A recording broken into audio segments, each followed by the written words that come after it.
দেশের অবস্থা যদি আপনি চিন্তা করেন, আপনারা দেখতে পাচ্ছেন যে এই যে 15 বছরের যে ভোটাধিকার আমরা হরণ করেছে খুনি হাসিনা, চুরি করে নিয়ে গেছে আমাদের ভোটের অধিকার।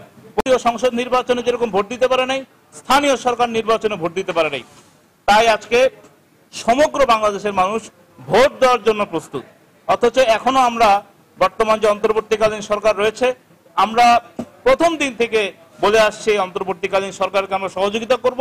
তাদের যে প্রধান কমিটমেন্ট যে একটি অবাধ সুষ্ঠু নিরপেক্ষ নির্বাচন করার সুযোগ দেওয়া, সেই নির্বাচনের রোড ম্যাপ কিন্তু আজ পর্যন্ত আমরা পাচ্ছি না। একবার শুনছি ডিসেম্বরে হতে পারে, একবার জুনে হতে পারে। অনেকে বলছে এই অন্তর্বর্তীকালীন সরকারের একজন উপদেষ্টা বলেছেন 5 বছর পর্যন্ত থাকার তাদের প্রয়োজন রয়েছে। এই যে বিভিন্ন ধরনের বিভ্রান্তিকর কথাবার্তার জন্য জনগণ কিন্তু আজকে কিছুটা এই সরকারের উপরে ক্ষুব্ধ।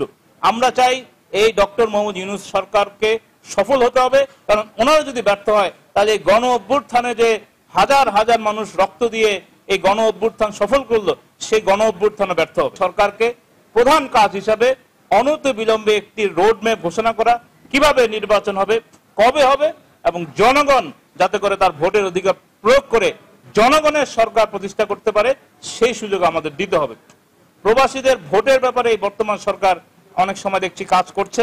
আমি মনে করি প্রবাসীদেরও ভোটের অধিকার রয়েছে। যারা যেই নির্বাচন হবে সেই নির্বাচনের সময় যদি ছুটি নিয়ে এলাকায় গিয়ে ভোট দিতে পারে, তাদেরকে আমরা স্বাগত জানাবো।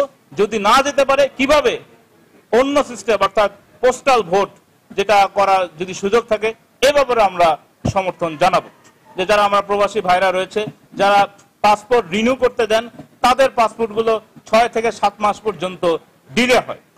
কারণ কি কারণে এগুলো করে বিগত সময় হয়ে আসছে আমরা জানি না। আমরা বর্তমান অন্তর্বর্তীকালীন সরকারের যারা রয়েছেন বা আমাদের মালয়েশিয়াতে যে বাংলাদেশ হাই কমিশন রয়েছে, আমরা অনুরোধ জানাবো যে আজকে যত দ্রুত সম্ভব তাদের আমাদের ভাইরা যারা পাসপোর্ট রিনিউ করার জন্য আবেদন করেন, খুব দ্রুত পাসপোর্ট রিনিউ করে পাসপোর্টগুলো স্ব হাতে ফিরে দেওয়া উচিত।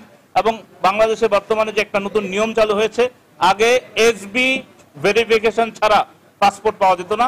বর্তমান সরকারকে আমরা ধন্যবাদ জানাই, এসবি ভেরিফিকেশন ছাড়াই এখন পাসপোর্ট দেওয়া হচ্ছে। আমাদের প্রবাসী ভাইয়েরা দ্রুত পাসপোর্ট রিনিউ করে তারা যেন পাসপোর্ট পায়, বা যাদের পাসপোর্ট মেয়াদ উত্তীর্ণ হয়ে গেছে তারাও যাতে দ্রুত পাসপোর্টের আবেদন করে পাসপোর্ট ফেরত পায়, সে ব্যাপারে আমরা বর্তমান সরকারকে আহ্বান জানাবো। তাই আসেন, আজকে আমরা এখানে এসেছি, আমরা বর্তমান অন্তর্বর্তীকালীন সরকারকে আহ্বান জানাবো খুব দ্রুত নির্বাচনের ব্যবস্থা করেন। জনগণ প্রস্তুত ভোট দেওয়ার জন্য, এবং বিভিন্ন জরিপে এসেছে জনগণ যদি নিজের হাতে ভোট দিতে পারে তাহলে বাংলাদেশ জাতীয়তাবাদী দল 2/3 আসন নিয়ে ইনশাল্লাহ আবার রাষ্ট্র ক্ষমতায় আসবে। জনগণ প্রস্তুত বিএনপিকে রাষ্ট্র ক্ষমতায় আনা, কারণ জনগণ বিগত নির্বাচনগুলোতেও 2018 সালের নির্বাচনে বিএনপিকে ভোট দিতে চেয়েছিল।